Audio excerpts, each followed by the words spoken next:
are a fraud. They have no authority and are without mercy. Justice without mercy is godless and therefore repugnant to our United States Constitution.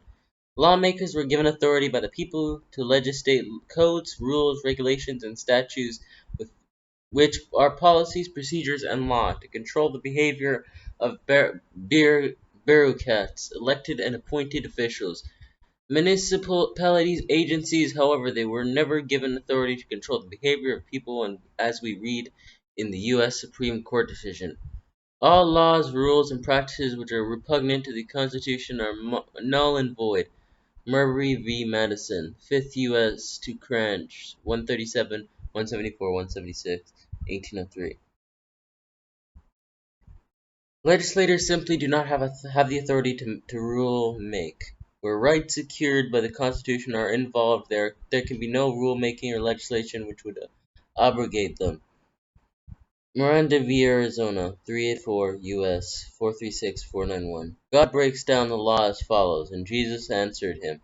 The first of all the commandments is, Hear, O Israel, the Lord our God is one Lord, and thou shalt love thy God with all thy heart, and with all thy soul, and with all thy mind, and with all thy strength. This is the first commandment. And the second is like, namely this, Thou shalt love thy neighbor as thyself. There is none other commandment greater than these. Although it is a sin, punishable only by the Judge of the universe, to break the commandment to love in your mind, words, and deeds, it does not become a crime punishable by man until your words and deeds are expressed in actions injuring another. Thomas Jefferson said, I would rather be exposed to the inconveniences of attending too much liberty than those attending too small a degree of it. If one of the people exercises free will to carry a weapon, travel, practice law, park without depositing money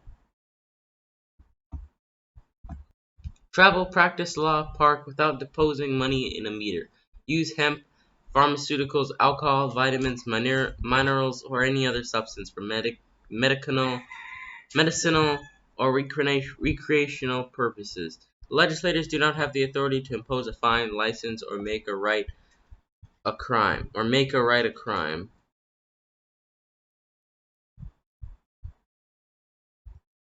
An important point that all judicial officers should know is that lawful statutes are written to govern elected, appointed, and hired government servants. The United States Constitution, Article Section 8 empowers Congress with the following power to write laws. 1. To tax and pay debts and provide for the common defense and general welfare of the United States. 2. To borrow money. 3. To make regular commerce with foreign nations in the United States. 4. To establish a uniform rule of naturalization and bankruptcy laws. 5. To coin money and fix a standard of weights and measures. 6. To provide for the punishment of counterfeiting. 7. To establish post offices and post roads. 8. To promote the progress of science and useful arts. 9. To constitute district courts inferior to the Supreme Court. 10. To define and punish piracies. 11. To declare war. 12. To raise and support armies. 13. To provide and maintain a navy. 14. To make rules for land and naval forces. 15. To provide for calling forth and militia. 16. To provide for organizing, arming, and disciplining the military. 17. To exercise the exclusive legislation in Washington, D.C. in forts, magazines, arsenals, dockyards, and other needs for buildings. 18. To make all laws which shall be necessary and proper for carrying into execution the foregoing powers, and all other powers vested by this Constitution. Take note, Congress was not given the power to write statutes to control the behavior of we the people, nor can they, without violating our unalienable rights, are responsible for our own actions, to do no harm. This is the great American experiment. The following codes, aka statutes, are examples of legislation that protect people's unalienable rights and impose fines and prison sentences upon elected and appointed services who abuse their power and under the color of law. The jury has the power of authority to change fines into restitution, and they should be because currently the fines are simply used to enrich the state. They also have the power and authority to make the restitution or punishment greater or lesser. If the convicted is placed on probation or house arrest, they may and should be required to pay for said services. 18 U.S.C. 241 Conspiracy against rights. If two or more persons conspire to injure, oppress, threaten, or intimidate any person, any state, territory, commonwealth, possession, or district in the free exercise or enjoyment of any right or privilege secured to him by the Constitution or laws of the United States, or because of his having so exercised the same, or if two or more persons go in disguise, police officer acting under color of law on the highway, or on the premises of another, with intent to prevent or hinder his free exercise or enjoyment of any right or privilege so secured. They shall be fined under this title, or imprisoned not more than 10 years, or both, and if death results from the acts committed in violation of this section, or if such acts include kidnapping or an attempt to kidnap, aggravated sexual abuse, or an attempt to commit aggravated sexual abuse, or an attempt to kill, they shall be fined under this title, or imprisoned for any term of years, or for life, or both, or may be sentenced to death. 18 U.S.C. 242 Deprivation of rights under color of law. Whoever, under color of any law, statute, ordinance, regulation, or custom, willfully subjects any person in any state, territory, commonwealth, possession, or district to the deprivation of any rights, privileges, or immunities secured or punishments secured or protected by the Constitution or laws of the United States, or to different reason of his color or race than are prescribed for the punishment of citizens, shall reason of his color or race than are prescribed for the punishment of citizens, shall be fined under this title or imprisoned not more than 1 year or both, and if bodily injury results from the acts of committed in violation of this section, or if such acts include the use, attempted use, or threatened use of a dangerous weapon, explosives, or fire, shall be fined under this title or imprisoned not more than 10 years or both, and if death results from the acts committed in violation of this section, or if such acts include kidnapping or an attempt to kidnap, aggravated sexual abuse, or an attempt to commit aggravated sexual abuse, or an attempt to kill, shall be fined under this title, or imprisoned for any term of years, or for life, or both, or may be sentenced to death.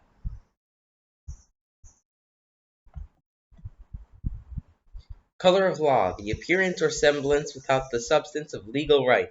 State v. Brechler, 185 West 599 202 NW 144148. Misuse of power possessed by virtue of state law and made possible only because wrongdoer is clothed with authority of state. Is action taken under color of statute law. State marshal, clerk, receiver, referee, trustee, or other officer of the United States court, or any deputy, assistant, or employee of any such officer, retains or converts to his own use or to the use of another, or after the demand by the party entitled thereto, unlawfully retains any money coming into his hands by virtue of his official relation, position, or employment, is guilty of embezzlement, and shall, where the offense is not otherwise punishable by enactment of Congress, be fined under this title, or not more than double the value of so money embezzled, whichever is greater, or imprisoned not more than 10 years, or both. But if the amount embezzled does not exceed 1,000, he should be fined under this title or imprisoned.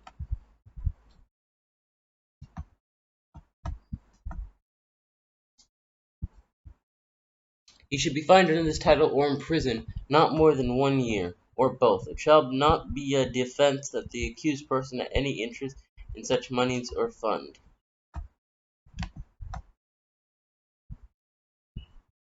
Officer or employee of the United States converting property of another. Whoever being an officer or employee of the United States of any department, agency, therefore, thereof embezzles or wrongfully converts to his own use of the money or property of another which comes into his possession, or under his control in the execution of such office or employment, or under color or claim of authority as such officer or employee shall be fined under this title or not more than the value of the money and property thus embezzled or converted, whichever is greater, or imprisoned not more than 10 years, or both. But if the sum embezzled is 1,000 or less, he shall be fined under this title or imprisoned not more than 1 year, or both.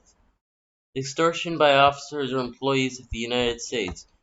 Whoever, being an officer or employee of the United States or any department or agency thereof, or representing himself to be or assuming to act as such under color or pretense of office or employment, commits or attempts an act of extortion, shall be fined under this title or imprisoned not more than 3 years, or both.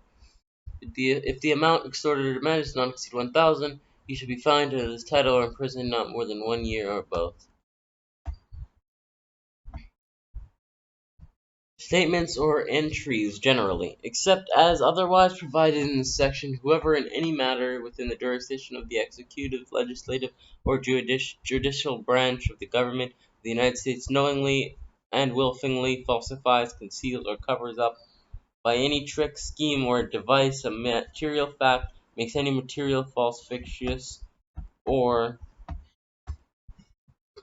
fraudulent statement or representation, or makes or use any false writing or documentation knowing by the same to contain any materially false, fictitious, or fraudulent statement or entry, shall be fined under this title and imprisoned not more than 5 years, or if the offense involves international or domestic terrorism as defined in section 2331, imprisoned not more than 8 years, or both. If the matter relates to an offense under Chapter 109A or 109B, 110 or 1117 or Section 1591, then the term of imprisonment or imposed under this section shall be not more than 8 years. Influencing or injuring officer or juror generally, whoever corruptly or by threats or by force or by any threatening letter or communication endeavors to influence, intimidate, or impede any grand or petite juror or officer in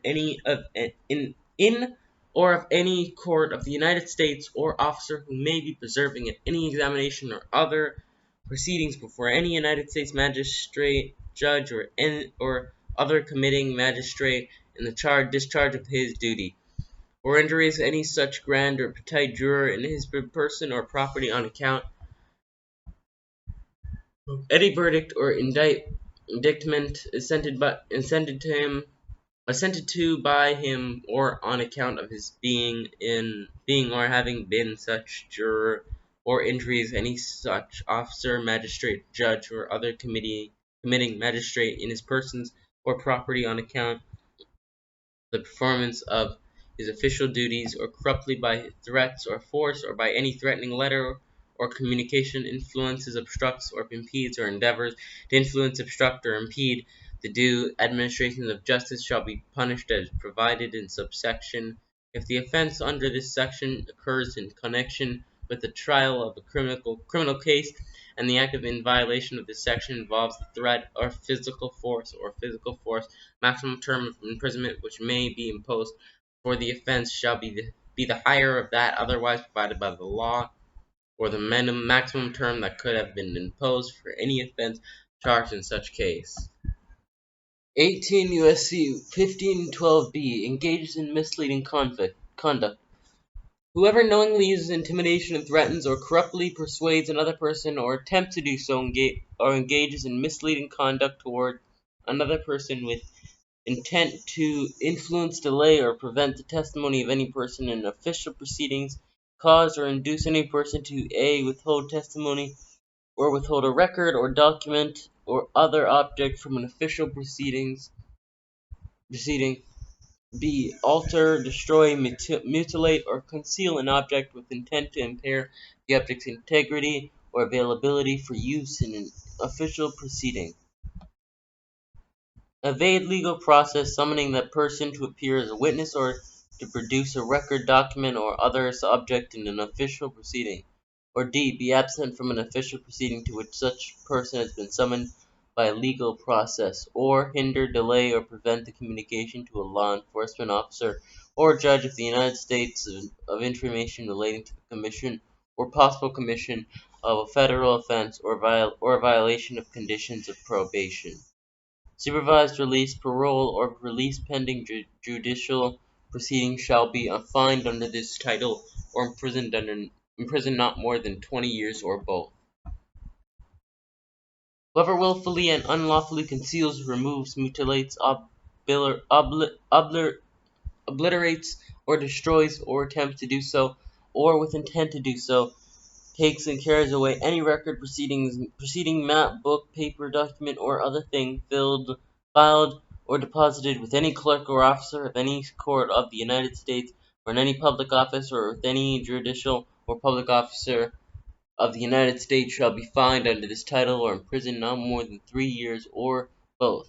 Whoever having the custody of any such record, proceedings, map, book, document, paper, or other thing wilfully and lawfully conceals, removes, mutilates, obliterates, falsifies, or destroys the same shall be fined under this title or imprisoned not more than 3 years or both, and shall forfeit his office and be disqualified from holding any office under the United States as used in this subsection. The term office does not include the office held by any person as a retired officer of the armed forces of the United States. Clerk is to file whoever being a clerk of a district court of the United States willfully refuses or neglects to make or forward any report. Certificate, statement, or document as required by law shall be fined under this title or imprisoned not more than 1 year or both. Offenses by officers and employees of the United States, unlawful acts of revenue officers or agents, any officer or employee of the United States acting in connection with any revenue law of the United States who is guilty of any extortion or willful oppression under color of law, or who knowingly demands other or greater sums than are authorized by law, or receives any fee, compensation, or reward except as by law prescribed for the performance of any duty, shall be dismissed from the office or discharged from employment, and upon conviction thereof shall be fined not more than $10,000 or imprisoned not more than 5 years or both. The court may in its discretion award out of the fine so imposed in amount not in excess of one half thereof for the use of the informer, if any, who shall be ascertained by the judgment of the court. The court also shall render judgment against the said officer or employee for the amount of damages sustained in favor of the party injured to be collected by execution.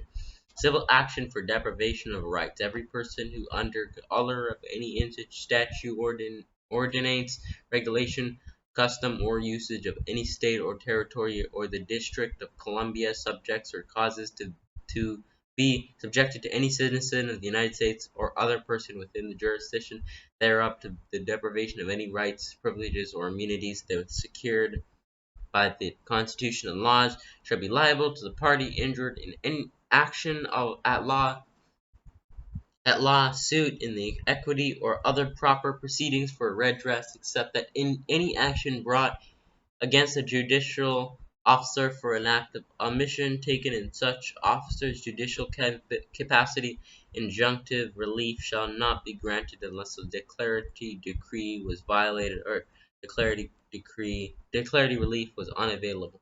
For the purposes of this section, any act of Congress applicable exclusively to the District of Columbia shall be considered to be a statute of the District of Columbia. Depriving persons of rights or privileges. If 2 or more persons in any state or territory conspire or go in disguise on the highway or on the premises of another for the purpose of depriving either directly or indirectly any person or class of persons of the equal protection of the laws or of the equal privileges and immunities under the laws, or for the purpose of preventing or hindering the constituted authorities of any state or territory from giving or securing to all persons within such state or territory the equal protection of the laws, or if 2 or more persons conspire to prevent by force, intimidation, or threat any citizen who is lawfully entitled to vote from giving his support, or advocacy in a legal manner toward or in favor of the election of any lawfully qualified person as an elector for president or vice president or as a member of Congress of the United States, or to injure any citizen in person or property on account of such support or advocacy in any case of conspiracy set forth in this section, if one or more persons engaged therein do or cause to be done in any act in furtherance of the object of such conspiracy, whereby another is injured in his person or property, or deprived of having and exercising any right or privilege of a citizen of the United States, the party so injured and deprived may have an action for the recovery of damages occasioned by such injury or deprivation against any or one or more of the conspirators. Every person who having the knowledge that any of the wrongs conspired to be done and mentioned in section 1985 of this title are about to be committed, and having power to prevent or aid in preventing the commissions of the same, neglects or refuses to do, if such wrongful act be committed, shall be liable to the party injured or his legal representatives for all damages caused by such wrongful acts which such person for reasonable diligence could have prevented, and such damages may be recovered in an action on the case, and any number of persons guilty of such wrongful neglect or refusal may be joined as defendants in the action if the death or of any party be caused by any such wrongful act and neglect. The legal representatives of the deceased shall have such action thereof, and may recover not exceeding 5,000 damages therein. For the benefit of the widow of the deceased, if there be one, and if there be no widow, then the benefit of the next of kin of the deceased, but no action under the provisions of this section shall be sustained which is not commenced within 1 year after the cause of an action has occurred. Oath: any form of attestation by which a person signifies that he is bound in conscience to perform an act faithfully and truthfully. Bond v. State. A solemn appeal to the Supreme being an attestation of the truth of some statement, an external pledge or asseveration made in verifications of statements made or to be made, coupled with an appeal to a sacred or finecrated object in evidence of the serious and reverent state of mind of the party, or with an invocation to Supreme being to witness with the words of the party and visit him with the punishment, if they be false. Political, pertaining to the exercise of the functions vested in those charged with the conduct of government, relating to the management affairs of state, as political theories of or pertaining to exercise of rights and privileges, or the influence by which individuals of a state seek to determine or control its public policy. Having to do with organization or action of individuals, parties, or interests that seek to control the appointment or actions of those who manage affairs of a state. Politics. The science of government, the art of practice of administrating public affairs. Comment. Unfortunately, empty campaign promises along with exaggeration lies launched against one's political opponent seems to have robbed the said term of its true meaning, and then when compounded by the so-called news media has made it impossible for the general public to discern the truth. This is why our government is occupied by most sleazy, lawless servants who act as our masters and abuse the people, not unlike the King of Britain in 1776. Rights and sovereignty. Sovereign is defined in Black's law as a person, body, jury, or state in which independent and supreme authority is vested. A chief ruler with supreme power, a king or other ruler with limited power. Whereas sovereign authority was vested in we the people through unalienable rights by nature's God, and sovereign authority was vested in the state through the Constitution by we the people. Only people are sovereign subject unto God and have the rights vested by God. Sovereignty is superlative and thus admits to no degrees of sovereignty by definition. Sovereignty resides only in that one God, deriving no authority from another. Romans in earth, men are ordained, sovereign, and subject only to God. Bureaucrats in their capacity are not sovereign and have no rights. They have authority given by the people, subject to the Constitution, and have a duty to speak, when demanded by the people, to give an account. The state cannot diminish the rights of people. The assertion of federal rights, Bill of Rights, when plainly and reasonably made, is not to be defeated under the name of local practice. Where rights secured by the Constitution are involved, there can be no rule-making or legislation which could abrogate them. There can be no sanction or penalty imposed upon one because of this exercise of constitutional rights. Sovereignty itself is, of course, not subject to law, for it is the author and source of law. Thus man, being no source or spring of law, is no sovereign. Therefore God is sovereign, and man is vested by God to self-govern, and thereby the author of Constitution, the law of the land, by which all government servants are bound. This is what makes the United States of America different than any other nation. If we lose these truths, we lose our liberty. Licensing liberty. No state shall convert a liberty into a license and charge a fee therefor. If the state converts a right, liberty, into a privilege, the citizen can ignore the license and fee and engage in the right, liberty, with impunity. William Blackstone, a legal maxim: every right when withheld must have a remedy, and every injury its proper redress. In the third volume of his Commentaries, page 23, Blackstone states two cases in which a remedy is afforded by mere operation of law. In all other cases, he says, it is a general and indisputable rule that where there is a legal right, there is also a legal remedy, by suit or action at law, whenever that right is invaded. And afterwards, page 109 of the same volume, he says, I am next to consider such injuries are cognizable by the courts of common law, and herein I shall for the present only remark that all possible injuries whatsoever that did not fall within the exclusive cognizance of either the ecclesiastical, military, or maritime tribunals are, for that very reason, within the cognizance of the common law courts of justice. For it is settled and invariable principle in the laws of England that every right when withheld must have a remedy, and every injury its proper redress. The government of the United States has been emphatically termed a government of laws and not of men. It will certainly cease to deserve this high appellation if the laws furnish no remedy for the violation of a vested legal right. That statutes which would deprive a citizen of the rights of a person and a property without a regular trial according to the course and usage of common law would not be the law of the land. The right to be let alone, the most comprehensive of rights, and the right most valued by civilized men to protect that right.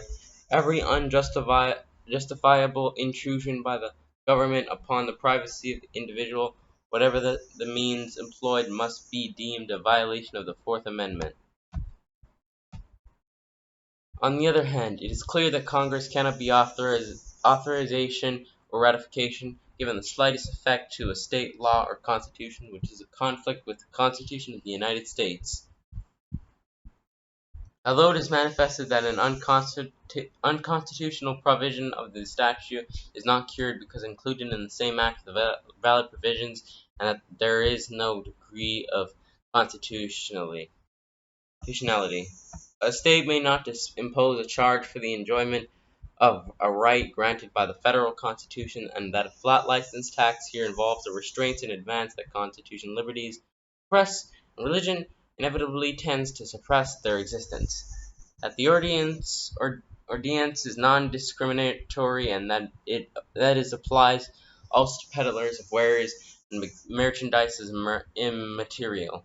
The liberties granted by the First Amendment are and in a preferred position, since the privilege in question is guaranteed by the federal Constitution and exists independently of the state's authority.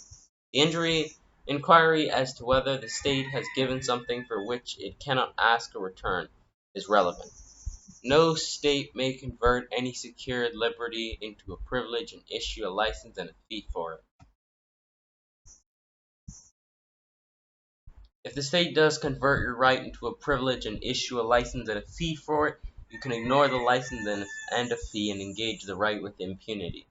Any constitutional provision intended to confer a benefit should be liberally construed in favor and in the clearly intended and expressly designated beneficiary, and especially true with respect to those provisions which were designed to safeguard the liberty and security of the citizens, regard to a person and property.